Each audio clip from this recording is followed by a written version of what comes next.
Brume sur la Seine. Il pleuvait à Paris. La pluie venait de s'arrêter, et les pavés luisaient comme des miroirs. Sur le quai de la Seine, une femme fumait une cigarette fine.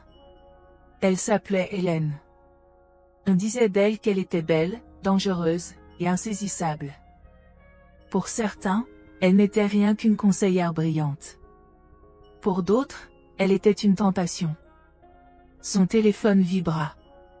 Le nom affiché était Arthur. Arthur Lambert. Le fils du milliardaire Claude Lambert. Arthur était jeune, riche, et beau. Il avait le regard clair de ceux qui pensent que le monde leur appartient.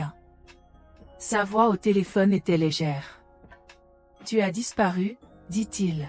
« Les renards disparaissent quand ils changent de poil », répondit Hélène. « Alors ce soir tu n'es à personne. Ni à moi, ni à mon père.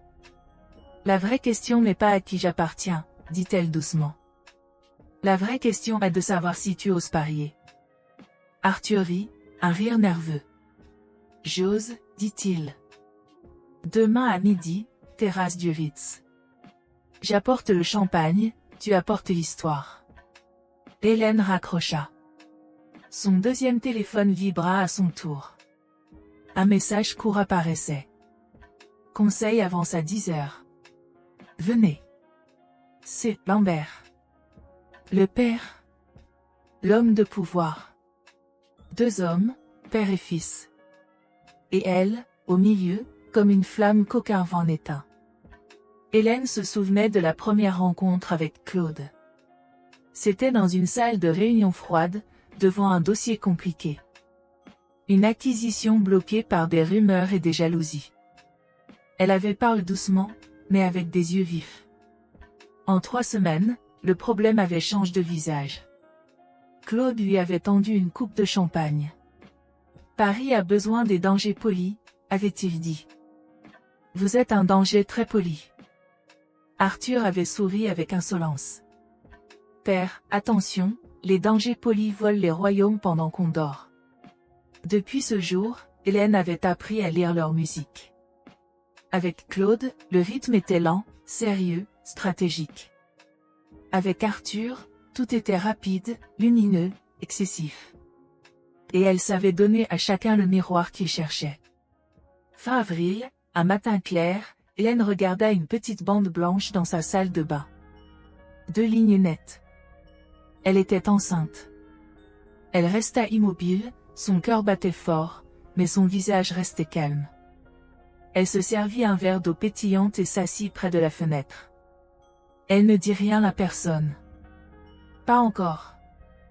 Le lendemain, elle envoya un petit paquet à Claude. À l'intérieur, un bouton de manchette en argent et une note. Nous devons parler d'avenir.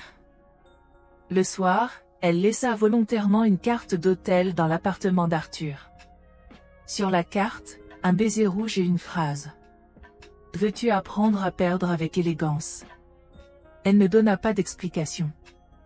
Elle laissa flotter le parfum du mystère. Le matin du conseil, Claude parlait aux actionnaires. Sa voix était grave, puissante, maîtrisée. Quand la réunion se termina, il retint Hélène. « Vous allez trop loin, dit-il bas. »« Paris ne récompense pas les femmes prudentes, répondit-elle.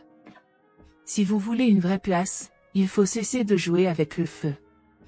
Si je ne danse pas, comment me verrez-vous, dit-elle doucement. Il fit un pas vers elle. Ses yeux effleurèrent son visage, mais il ne toucha pas. Enfin il dit. Ce soir, n'allez pas au Ritz. J'écoute seulement les bonnes offres, murmura-t-elle. Le lendemain, sur la terrasse du Ritz, Arthur arriva avec une boîte de fraises et une bouteille de champagne. Il avait ce sourire de garçon qui croit que tout est possible. Je me suis entraîné à dire je veux, dit-il. Et que veux-tu, demanda Hélène en piquant une fraise. Que tu sois ma partenaire. Dans le conseil. Dans ma vie. Elle le regarda longtemps. Jolie proposition, dit-elle. Mais sais-tu vraiment jouer au jeu sérieux? Arthur baissa la voix. Si c'est un enfant, Je peux être le père. Tu es sûr que c'est ta question? Non, répondit-il. Mais je suis sûr de vouloir rester. Hélène sourit. Elle se leva, laissa la moitié du champagne, et partit avant le café. Elle laissa aussi un parfum qui troublait. Le soir, la presse annonça que le groupe Lambert préparait une grande acquisition verte. Les forums en ligne parlaient déjà d'Hélène. Certains la nommaient muse, d'autres la qualifiaient de manipulatrice. Les hashtags circulaient, les rumeurs enflaient. Mais Hélène, elle, organisait un cocktail dans une galerie chic de la rue Montaigne. Elle portait une robe verte, le dos nu, et un sourire lent. Elle parlait avec tous, riait doucement, comme si les rumeurs glissaient sur elle. Arthur arriva le premier. Il se plaça naturellement à ses côtés. Sa main frôla sa taille. « Tu ne devrais pas, » murmura-t-elle. « On m'a appris à prendre ce que je veux, » répondit-il. Au fond de la salle, Claude observait. Leurs regards se croisèrent une seconde. Une seule, assez longue pour comprendre. Le lendemain matin, des photos floues circulaient. Un couloir d'hôtel. 2 silhouettes sur une terrasse. Un bureau où 2 ombres semblaient trop proches. Le scandale enflait. Claude réunit ses directeurs. « Nous devons imposer un récit stable, » dit-il. « Peut-être des fiançailles. » Arthur, surexcité, se précipita chez Hélène avec un énorme bouquet de tulipes blanches. « Ils veulent que je grandisse, » dit-il. « Ils veulent un mariage. Je veux que ce soit toi. » Hélène resta calme. « J'ai déjà une priorité. L'enfant. »« Alors je prends tout, » dit Arthur. « Je veux tout, toi et lui. » Soudain, la sonnette retentit. Hélène poussa Arthur dans la chambre et ouvrit. Claude se tenait sur le seuil. Il entra, regarda la table. Une enveloppe médicale y était posée. Il comprit. « Félicitations, » dit-il simplement. « L'enfant aura besoin d'un nom.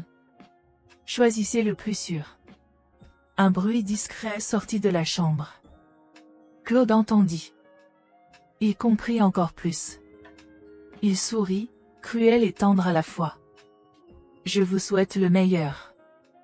Pour vous 3. » Paris devint un théâtre. Les journaux demandaient des photos. Les blogs exigeaient des secrets. Les actionnaires voulaient des résultats. Hélène accepta une seule interview. Elle dit une phrase qui surprit. « J'apprends à devenir mère. C'est plus difficile qu'être amante. Cela demande plus de courage. » L'opinion changea un peu. On parla de ses compétences, de sa force. Arthur souriait aux caméras, mais brûlait en silence. Claude restait muet. Et quand il se tait, tout le monde écoute. Un matin de septembre, Hélène sortit de la clinique. Dans son sac, un papier, le rythme d'un petit cœur. Devant, une voiture noire l'attendait. La vitre s'abaissa. C'était Claude. « Montez, » dit-il. Dans la voiture, il parla calmement. « Je me retire de la guerre. Je laisse mon fils respirer. Je vous laisse libre. »« Vous me libérez ?» demanda-t-elle. « Je me libère surtout moi, » dit-il. « Mais je sais que vous choisirez bien pour l'enfant. » Avant de sortir, elle dit doucement. « Vous ferez un bon grand-père. » Claude resta surpris une seconde. Puis il sourit, un sourire rare. « J'essaierai. » Le soir, Hélène étendit un plaid blanc dans son salon. Elle coupa des fleurs et les mit dans de petits verres. Elle écrivit une lettre. « Tu t'appelleras Lucille. Garçon ou fille, peu importe. Lucille signifie lumière. » Puis, un message inconnu arriva sur son téléphone. Le père pourrait être un 3e homme. Je peux organiser un test discret. Hélène regarda l'écran longtemps. Elle sourit doucement. Paris adorait compliquer les histoires au moment précis où elles semblaient simples. Elle effaça le message, sans répondre. Elle posa la main sur son ventre. « Ne t'inquiète pas, Lucille, murmura-t-elle. Les réponses peuvent attendre. Ce qui compte, c'est la question. » Au loin, la Seine respirait. Paris parlait, jugeait, désirait. Mais Hélène ferma les yeux. 2 battements résonnaient. Le sien et celui de l'enfant. La nuit tomba. Le jeu continuait. Mais Hélène, enfin, dormait. L'automne arrivait. Les arbres de Paris devenaient jaunes, et les journaux continuaient de parler d'elle. Chaque matin, en kiosque, une photo de son visage apparaissait. Parfois avec Arthur. Parfois avec Claude. Parfois seule, avec un titre cruel. Hélène lisait sans émotion. Elle savait que l'opinion publique était comme la Seine. Parfois calme, parfois violente, mais jamais immobile. Un jour, une journaliste l'invita à la télévision. Hélène hésita. Puis elle accepta. Elle entra dans le studio avec une robe simple, noire, et un regard clair. La journaliste demanda doucement. « Qui est le père de votre enfant ?» Hélène sourit. « Cet enfant est d'abord le mien, dit-elle. Ensuite, peut-être, il sera celui d'un homme. Mais la vie d'un enfant ne se résume pas à un test de sang. » Le plateau resta silencieux. L'interview passa en direct. Le soir même, les réseaux sociaux explosaient. Certains l'accusaient de manipuler. D'autres admiraient son courage. Les hashtags mélangeaient admiration et haine. Arthur regardait l'émission depuis un bar du 8e arrondissement. Quand il entendit sa phrase, il tapa du poing sur la table. Il envoya 10 messages à Hélène. Il voulait aller sur les plateaux avec elle. Il voulait annoncer au monde qu'il était le père. Hélène répondit tard dans la nuit. « Ne te précipite pas. Les histoires trop rapides se brisent. » Arthur insista. « Je t'aime, Hélène. Je veux que ce soit clair. » Elle sourit devant l'écran. « Tu m'aimes aujourd'hui, dit-elle. Demain, tu aimeras peut-être autre chose. Je veux que tu apprennes la patience. » Arthur ne répondit plus. Mais son silence vibrait comme un orage. Claude, lui, regardait les mêmes images dans son bureau. Il ne souriait pas. Il ne se fâchait pas non plus. Il prit simplement son téléphone et appela un avocat. « Il faut protéger l'entreprise, dit-il. Peu importe ce que fait mon fils. Peu importe ce qu'elle dit. Préparez un plan. » Pour lui, l'affaire Hélène n'était pas seulement une histoire privée. C'était une bataille de réputation, un risque pour le groupe. Il ne pouvait pas laisser le marché trembler. Il savait qu'un mot de trop pouvait coûter des millions. Quelques jours plus tard, un nouveau bruit courait dans Paris. Certains disaient que l'enfant n'était pas d'Arthur ni de Claude. Un 3e homme apparaissait dans les rumeurs. Un diplomate étranger qu'Hélène aurait fréquenté à Lyon. Les journaux publiaient des photos floues. Un dîner, une silhouette, un sourire. Personne ne savait si c'était vrai. Mais le doute suffisait. Hélène resta calme. Elle reçut des appels anonymes. On lui proposait de l'argent pour des tests ADN. Elle effaça les messages sans répondre. Elle savait que le vrai pouvoir n'était pas de donner la réponse, mais de la retarder.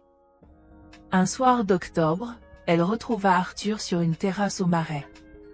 Il avait bu trop de vin. Il parlait fort. « Je ne supporte plus les rumeurs, dit-il. Demain, je convoque la presse. J'annonce que je suis le père. » Hélène posa sa main sur son bras. « Tu n'es pas prêt, dit-elle. La vérité n'est pas une arme. C'est un poids. Tu risques de tomber. » Il la regarda avec des yeux fatigués. « Dis-moi au moins si c'est moi. » Elle sourit, douce et cruelle à la fois. « Tu veux une vérité simple. Mais ma vérité est plus compliquée. » Arthur se leva brusquement et partit. Elle resta seule, regardant la pluie qui tombait sur les toits. Elle savait qu'il reviendrait. Parce que les garçons comme lui reviennent toujours. Claude la rencontra la semaine suivante, dans un restaurant discret près du Louvre. Il parla peu. « Vous jouez à un jeu dangereux, dit-il. Et vous, répondit-elle, vous croyez encore que vous pouvez tout contrôler. Je ne crois pas. Je sais que le chaos coûte cher. Et moi je sais que le chaos attire, dit-elle doucement. Il la regarda longuement. Vous êtes une stratège. Mais n'oubliez pas, dans chaque partie d'échecs, il y a une reine. Et parfois, la reine est sacrifiée.